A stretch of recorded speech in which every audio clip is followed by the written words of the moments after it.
Mesdames et messieurs, je m'excuse de mon retard, mais j'ai fait face à une grève de la SNCF depuis Enghien à Montmorency. Et donc, j'ai fait un peu tous les modes de transport, à part le cheval et le vélo. Voilà, donc je suis arrivé. Je peux vous présenter la 4ACG. Certains la connaissent certainement déjà assez bien. Mais pour ceux qui ne connaîtraient pas, donc... Je vous lis un peu une présentation de la 4ACG qui est à peu près la présentation que l'on fait dans les collèges et lycées quand on témoigne avec les anciens maquisards FLN et les pieds noirs progressistes, éventuellement les supplétifs quand c'est possible.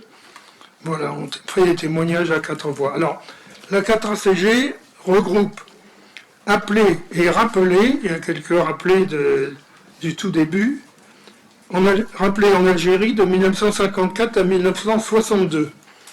D'anciens réfractaires non violents également nous ont rejoints, et un certain nombre d'amis et d'amies qui se retrouvent dans nos objectifs. Créée le 8 janvier 2004 par 4 paysans éleveurs de brebis dans le Tarn et l'Aveyron, elle compte aujourd'hui plus de 400 adhérents, environ 180 anciens appelés et environ 250 amis et amis.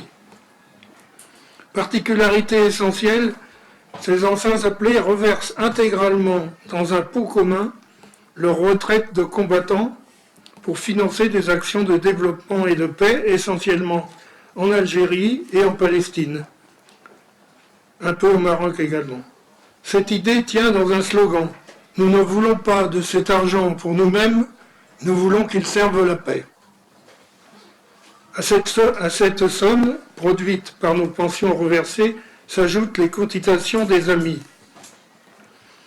Nos actions sur le terrain concernent aussi bien des aides à des associations de petits producteurs agricoles que des centres de santé, de soutien éducatif, de formation professionnelle, de soutien à la création de micro-entreprises, de participation à la création de centres d'aide par le travail pour déficients mentaux. L'association finance également des actions d'alphabétisation, le fonctionnement d'un atelier de couture, la plantation de palmiers dattiers dans la vallée du Jourdain. Une règle d'or, nous n'intervenons pas dans la réalisation du projet. Nous laissons les bénéficiaires gérer eux-mêmes leur projet. Bien sûr, éventuellement, nous nous assurons que l'argent va bien au développement du projet concerné, mais nous les laissons entièrement libres de leurs actions.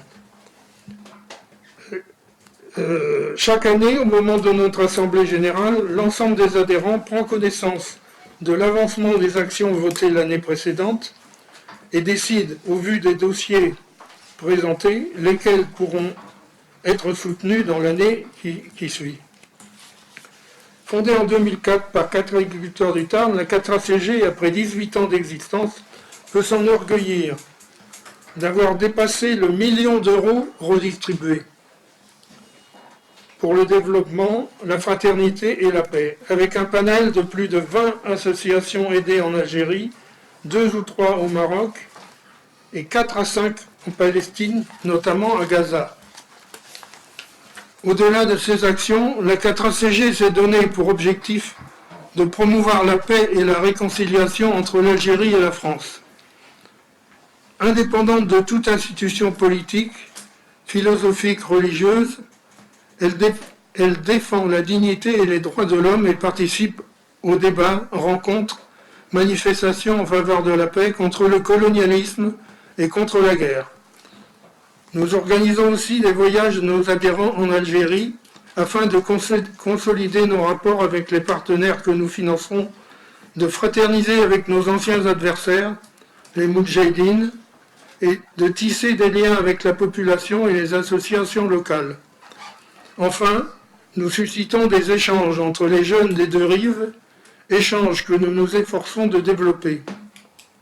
Depuis 2008, 15 voyages en groupe ont été organisés et ont permis de créer de nombreux liens individuels et collectifs entre Algériens et Français.